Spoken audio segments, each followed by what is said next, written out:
Hey guys, once again, welcome back to my YouTube channel Inside Organon. In today's video, we are going to discuss a very important remedy of fourth crop and that is lac caninum. Lac caninum जो remedy है ये बनाई जाती है dogs milk से, ठीक है, for nervous restless highly sensitive organism.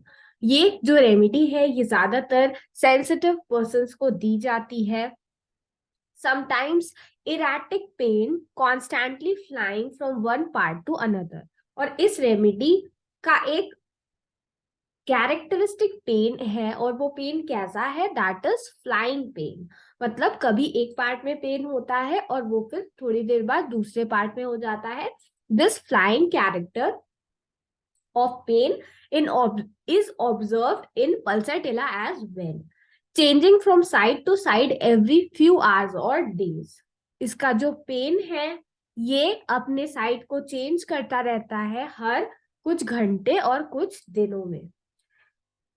Very forgetful, absent minded, makes purchases and walks away without them. इसका जो पर्सन होता है वो इतना ज्यादा फॉरगेटफुल रहता है, चीजों को भूल जाता है, बहुत ज्यादा एब्सेंट माइंडेड रहता है, इतना कि वो चीजों को खरीदता है और फिर उस शॉप से चला जाएगा उस सामान को बिना लिए। अगर हम राइटिंग की बात करें तो ये बहुत सारे वर्ड भूल जाता है, ठीक है, उसको राइट वर्ड्स नहीं मिलते हैं, कंसंट्रेट नहीं कर पाता है खुद को, ठीक है। पर्सन जो होता है वो बहुत ज्यादा होपलेस होता है और उसको ऐसा लगता है कि उसकी डिजीज इनक्यूरेबल है।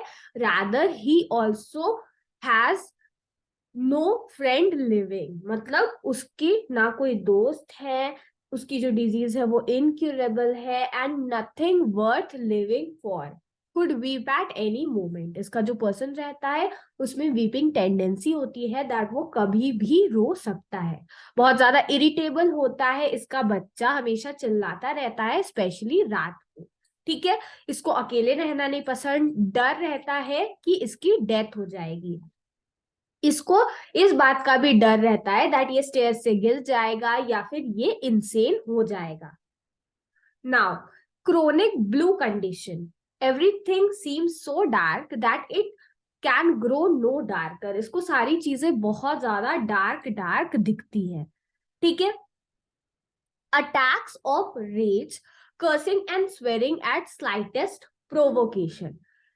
इसका जो पेशेंट रहता है, इसका जो बच्चा रहता है, वो उसके अंदर बहुत ज्यादा अटैक होता है एंगर का, हमेशा लोगों को कर्स करता रहेगा, स्वेर करेगा और छोटी छोटी प्रोवोकेशन पे, स्लाइटेस्ट प्रोवोकेशन, उसको बहुत ज्यादा गुस्सा कर देता है, ठीक है। पर्सन जो होता है वो काफी ज्यादा हेटफुल होता है। कोराइजा की अगर हम बात करें तो यहाँ पर डिस्चार्ज होता है थिक व्हाइट म्यूकस का, एक नोस्ट्रिल स्टफ्ड अप होती है and other is free and discharging, ठीक है। There is condition which is alternate, मतलब इसका ऑपोजिट भी हो सकता है। Discharge acrid, nose and lips are sore raw.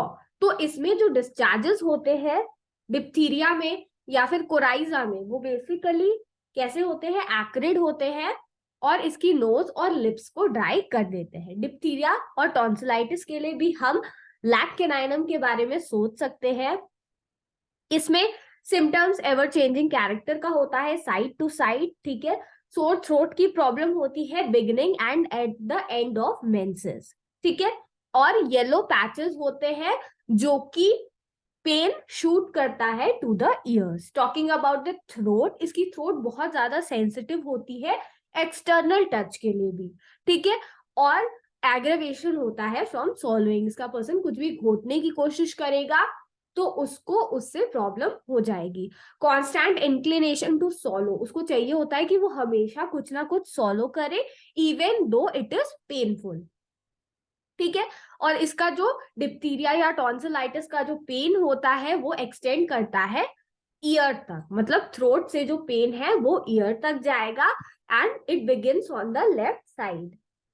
Shining glazed appearance of diphtheric deposits, अगर टॉन्सिल्स पे डिप्थीरिक डिपॉजिट्स है तो वो काफी ज्यादा कैसे होते हैं, शाइनी होते हैं और ग्लेज्ड होते हैं।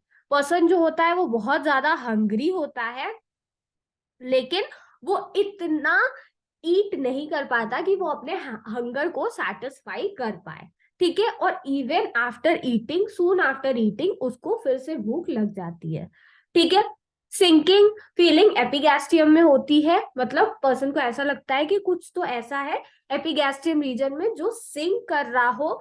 एंड इसके मेंसेस की अगर हम बात करें तो बहुत अर्ली, प्रोफ्यूज और ब्राइट रेड ब्लड का फ्लो होता है, जो कि विसिड और स्ट्रिंग के फॉर्म में होता है। टॉकिंग अबाउट द ब्रेस्ट, इसके ब्रेस्ट काफी ज्यादा सॉलन और पेनफुल होते हैं। सेंसिटिव बिफोर एंड ड्यूरिंग, ठीक है। तो इसके मेंसेस जब आते हैं तो उसके आसपास इसके जो ब्रेस्ट के टिश्यूज होते हैं वो काफी ज्यादा पेनफुल और सॉलिड हो जाते हैं, ठीक है।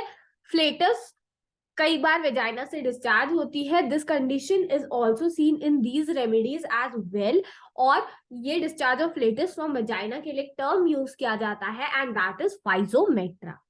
ब्रेस्ट की अगर हम बात करें तो they are inflamed and painful, we have already seen. And aggravation इसको कैसे हो जाता है, जार से, मतलब मोशन से इसको एग्रेवेशन हो जाता है इवनिंग टाइम में।